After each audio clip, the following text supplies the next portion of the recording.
Hello मेरे प्यारे बच्चों, कैसे हैं आप बच्चों। मैं उम्मीद करता हूं कि आप सही होंगे, सही से पढ़ाई चल रही होगी आपकी, क्वेश्चंस बना रहे होंगे। मैं आपके लिए एनसीईआरटी का जो एक्सरसाइज का क्वेश्चन है वो तो मैं आपको देते ही चलता हूं। इसी उम्मीद के साथ आगे बढ़ते हैं हम लोग। बच्चों, जैसे कि हम लोगों ने सीरीज जो स्टार्ट किया था उसमें मैं आप लोगों को एनसीईआरटी फिजिक्स का सॉल्यूशन बता रहा था। इसमें हम लोग देख रहे थे क्लास 12 का चैप्टर 1 कंप्लीट हो गया था। उसके बाद हमने चैप्टर 2 स्टार्ट किया था। इस चैप्टर का नाम है इलेक्ट्रोस्टैटिक पोटेंशियल एंड कैपेसिटेंस। बच्चों, इसमें हमने लास्ट वीडियो तक देखा था, एक्सरसाइज नंबर 2.14 तक हम लोगों का कंप्लीट हो गया था। तो आज हम लोग देखने वाले हैं 2.15 से फर्दर आगे। बच्चों, जैसे कि मैंने आपको लास्ट वीडियो में की स्टार्टिंग में बता दिया था कि एडिशनल एक्सरसाइज जो लास्ट वीडियो था वो स्टार्ट हुआ था 2.12 से, वहां से अपना एडिशनल एक्सरसाइज शुरू हो जाता है। खास करके आप अगर जेईई मेंस की प्रिपरेशन कर रहे हैं या फिर अगर आप नीट की तैयारी कर रहे हैं, किसी भी मेडिकल एंट्रेंस एग्जाम या फिर इंजीनियरिंग एंट्रेंस एग्जाम की तैयारी कर रहे हैं, तो एनसीईआरटी का जो एडिशनल एक्सरसाइज का क्वेश्चन है वो आपके लिए बहुत ही बेनिफिशियल हो सकता है अगर आप उसको खुद से बनाने की कोशिश करते हैं। स्टार्टिंग में अगर आपसे खुद से नहीं बनता है कोई दिक्कत नहीं है, आप थोड़ा हेल्प लीजिए, मेरा वीडियो देख लीजिए, ठीक है। लेकिन मेरा वीडियो आप हमेशा रेफरेंस के तौर पे नहीं रख सकते हैं। एक बार दो बार देखने के बाद, कुछ दिनों के बाद आप खुद से बनाने के लिए एबल हो सकते हैं, तब आपके लिए बेनिफिशियल होगा, अदरवाइज नहीं होगा, ठीक है बच्चों। तो एडिशनल एक्सरसाइज हम लोग का शुरू हो गया था 2.12 से। आप देख सकते हैं अगर आप एनसीईआरटी का बुक निकालेंगे क्लास 12 पार्ट 1 का, तो सेकंड चैप्टर का जो एक्सरसाइज का क्वेश्चन है उसमें देखेंगे एडिशनल एक्सरसाइज शुरू हो जाता है 2.12 से। लास्ट वीडियो में हमने देखा था 3 क्वेश्चन, 2.12, 2.13 एंड 2.14, ठीक है बच्चों। आज हम लोग देखने वाले हैं एडिशनल एक्सरसाइज का 2.15, ठीक है बच्चों। तो चलिए हम लोग सीधे शुरू करते हैं एक्सरसाइज नंबर 2.15, ठीक है बच्चों। देखिए बच्चों, यहाँ अपने पास जो क्वेश्चन नंबर 2.15 है इसमें दिया हुआ है a spherical conducting cell of inner radius R1 and outer radius R2 has a charge capital Q। बहुत अच्छी बात है। A में क्या है? A charge small q is placed at the center of the cell. What is the surface charge density on the inner and outer surfaces of the cell? Okay, हम लोग solution लिखने की कोशिश करते हैं। पहले हम लोग लिखते हैं ए पार्ट, ठीक है बच्चों। ए पार्ट देखते हैं। देखिए यहां पर अपने को क्या प्रोवाइडेड है, सारा कुछ लिख लेंगे। Provided that charge located at the centre of cell is plus q, ठीक है। Hence a charge of magnitude minus q will be induced to the inner surface of the cell, ठीक है। therefore net charge on the cell's inner surface जो होगा, कितना होगा? Cell के inner surface पे नेट चार्ज कितना होगा? ये होगा माइनस क्यू, ठीक है। अब देखिए आगे,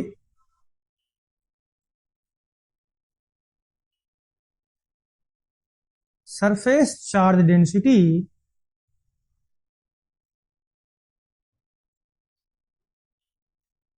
eight the cell's inner surface is, क्या रिलेशन हमारे पास? सिग्मा 1 इक्वल टू, अगर लिखना चाहेंगे तो क्या होगा इनर में? Minus Q1 by 4 pi R square. तो इनर जो सरफेस है उसका रेडियस कितना दिया हुआ है? R1, तो लिखेंगे R1 स्क्वायर। सिग्मा क्या होता है? Charge per unit area. Inner जो सरफेस है क्या है? स्फेरिकल कंडक्टिंग सेल है ना, स्फेयर का जो सरफेस एरिया होता है वो कितना होता है? 4 पाई R स्क्वायर, ठीक है। तो ये लिख दिए। अब क्या बोला गया है? अब देखिए आगे, क्वेश्चन में देखेंगे लिखा दिया हुआ है, उसके अकॉर्डिंग हम लोग लिखेंगे ए charge plus Q is induced on the outer surface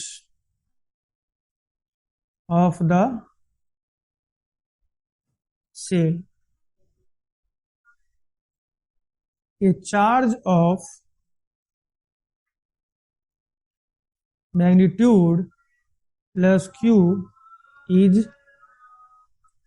placed on the outer surface. ठीक है बच्चों, देखिए यहां पर कोशिश करेंगे हम लोग लिखने की। ठीक है, देखिए plus Q is placed on the outer surface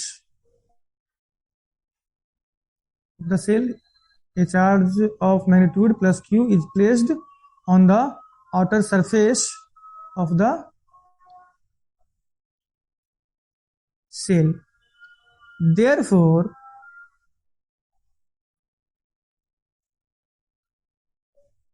total charge जो होगा, total charge on the outer surface of the cell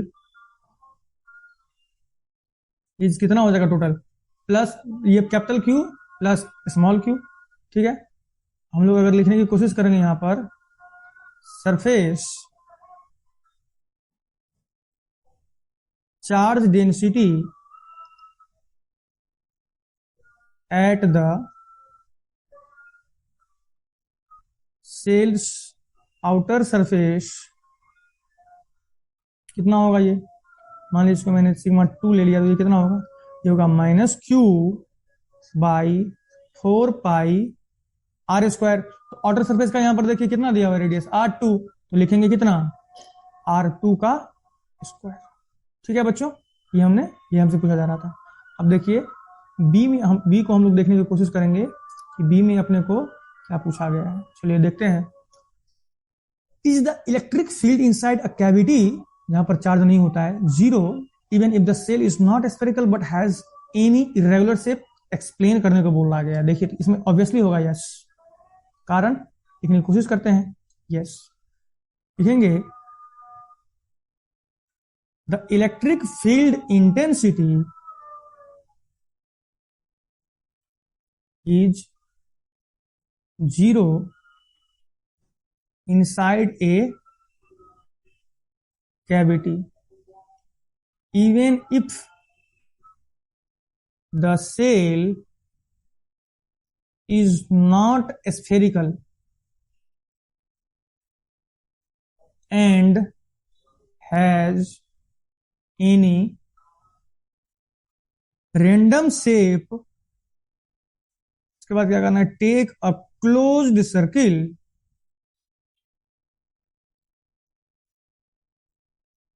such that a part of it is inside the whole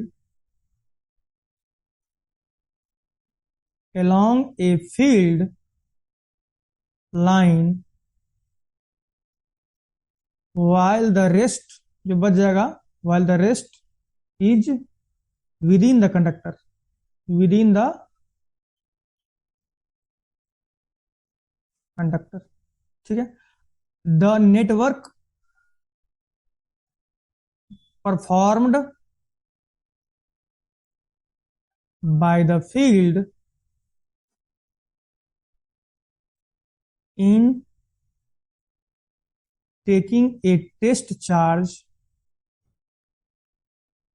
over a closed circuit is 0 because the field is 0 inside the conductor। हो गया ना। Hence the electric field is zero what ever the frame, what ever is the frame, और हम लोग ऐसे लिख सकते हैं what ever the frame is. ठीक है, चलिए हम लोग अब नेक्स्ट क्वेश्चन देखते हैं। यहां पर देखिए बच्चों, नेक्स्ट क्वेश्चन में अपने पास है 2.16 जो है अपने पास 2.16 क्या है, so that the normal component of electrostatic field has a discontinuity from one side of a charged sphere to another given by दिया हुआ ये एक्सप्रेशन अपने पास E2 minus E1 dot n cap जो है ये क्या है sigma by epsilon naught, where n cap is a unit vector normal to the surface at a point and sigma is the surface charge density at the point, at that point दिया हुआ है the direction of n cap is from side 1 to side 2, okay, and so that just outside a conductor the electric field is, इतना हमको करना है electric field just outside, इसे M को show करना है। ठीक है, और बी में क्या शो करना है, so that the tangential component of electrostatic field is continuous from one side of a charged surface to another। Hint दिया हुआ है यहाँ पर अपने पास, ए के लिए यूज गॉस लॉ और बी के लिए बोला गया है, हिंट दिया हुआ है use the fact that work done by electrostatic field on a close loop is zero. Okay, पहले ए को देखते हैं, हमको क्या शो करना है, outside the conductor electric field इतना। ठीक है, हम लोग सोल्यूशन शुरू करें, सॉल्यूशन शुरू करें, ए लिखते हैं। ठीक है, ए देखते हैं। ठीक है, देखिए electric field on charge bodies one side is E1 and दूसरा साइड का मान लेते हैं इलेक्ट्रिक फील्ड, मान नहीं लेते हैं, क्वेश्चन में दिया हुआ है, यहां देखिए E2 E1 क्वेश्चन में दिया हुआ है। ठीक है, इसीलिए हम लोग ये E1 and the electric field on the same bodies other side is E2। ठीक है, if infinite plane body has a uniform thickness then electric field due to one surface कितना होगा, ये हो जाएगा E1 था वन सरफेस का, क्या हो जाएगा minus sigma by 2 epsilon not n cap. इसको मान लीजिए मैंने अगर लिख दिया इक्वेशन 1, यहां पर देखिए लिख देते हैं, ये एन कैप क्या है, लिखेंगे here n cap is the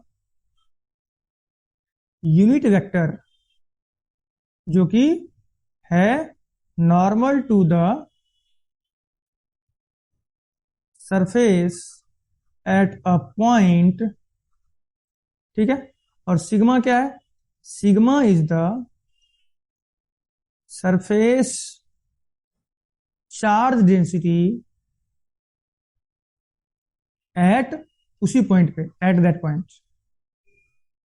ठीक है, अब देखिए हम लोग दूसरे का लिखते हैं, लिखेंगे electric field due to the other surface of the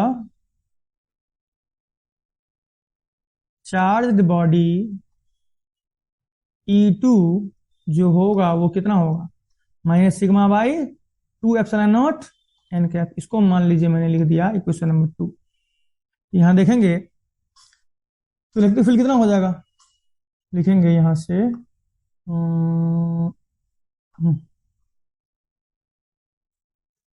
electric field eight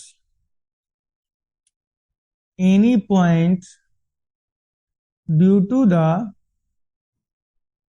to surfaces कितना होगा E2 माइनस E1। ठीक है, E2 कितना है sigma by 2 epsilon not n cap plus sigma by 2 epsilon not n cap, ये हो जाएगा equal to, ये क्या हो जाएगा ऐड करके, sigma by epsilon not n cap. ठीक है, देख रहे हैं यहाँ पे आगे अपने अपने पास sigma by epsilon not n cap, यही तो पुट करना था, है ना। देखिए हम लोग आगे लिख देंगे यहाँ पर,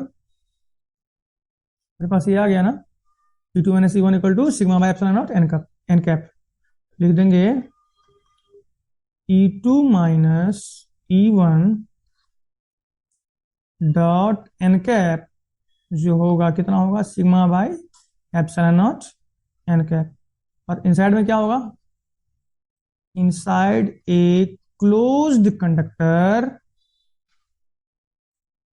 वो जो E1 था वो 0, तो क्या होगा E2 equal to E1 equal to minus 2 sigma n cap. ऐसे क्लियरली हम लोग देख सकते हैं, clearly the electric field just outside the conductor कितना आया है, कितना आया था, sigma by epsilon not n cap. ठीक है बच्चों, अब देखिए यहां पर बी में क्या बोला जा रहा था, बी में अपने को बोला जा रहा था so that the tangential component of electrostatic field is continuous from one side of a charge surface to another. Hint दिया गया था, हाँ उसमें गॉस लॉ यूज करने को बोल रहा था, तो यही तो था गॉस लॉ। क्या था, ये क्या है बच्चों, ये क्या है गॉस लॉ। ठीक है, क्वेश्चन पढ़ रहे थे हम लोग, अच्छा हाँ ठीक है। इसमें क्या यूज करने को बोल रहा है, हिंट में दिया use the fact that work done by electrostatic field on a close loop is 0। Okay, so लिखेंगे बी, बच्चों यहां लिखेंगे आराम से, यहां लिख लेंगे when a charged particle is transferred from one location to the other on a closed loop की बातें कर रहा था, closed loop क्या होगा, the work performed by the electrostatic field is 0, hence the tangential segment of electrostatic field is continuous from charged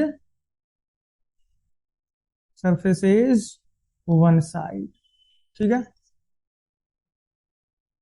so that the tangential component of electrostatic field is continuous from one side of a charged surface to, हाँ ठीक ठीक है, हाँ ठीक है, हो गया proof. ठीक है, ये तो करना था। ठीक है, तो बच्चों आज हम लोगों ने दो क्वेश्चन देखा, 2.15 एंड 2.16। ओके बच्चों, ठीक है, इससे आगे हम लोग नेक्स्ट वीडियो में देखेंगे बच्चों। ठीक है, थैंक यू, आप लोग ऐसे ही पढ़ाई करते रहिए, क्वेश्चन बनाते रहिए, कोई भी दिक्कत होगा तो कमेंट करते रहिए। ठीक है, ये जो चैनल है फिजिक्स बाबू, इसको सब्सक्राइब कीजिए। अगर आप इस चैनल पे नए हैं, आप देख रहे होंगे ये रेड कलर का बटन होगा, उसको आप जब प्रेस करेंगे तो इस टाइप से दिखने लगेगा, इसका मतलब सब्सक्राइब हो गया। ठीक है, सब्सक्राइब कीजिए, लाइक कीजिए, शेयर कीजिए उन सारे दोस्तों को जिनको फिजिक्स का क्वेश्चन बनाने में दिक्कत हो रही है। ठीक है, आने वाले दिनों में मैं और भी एमसीक्यू वगैरह लेके आऊंगा चैनल पे। ठीक है, अभी तो एनसीईआरटी का आप लोग फॉलो कीजिए, इसमें भी एनसीईआरटी को समझने में अगर कोई दिक्कत हो रही है, कोई भी कॉन्सेप्ट समझने में दिक्कत हो रही है, तो आप मुझे बता सकते हैं, मैं उसको फॉलो करने का कोशिश करूंगा। ठीक है, आप लोग पढ़ते रहिए। ठीक है, थैंक यू।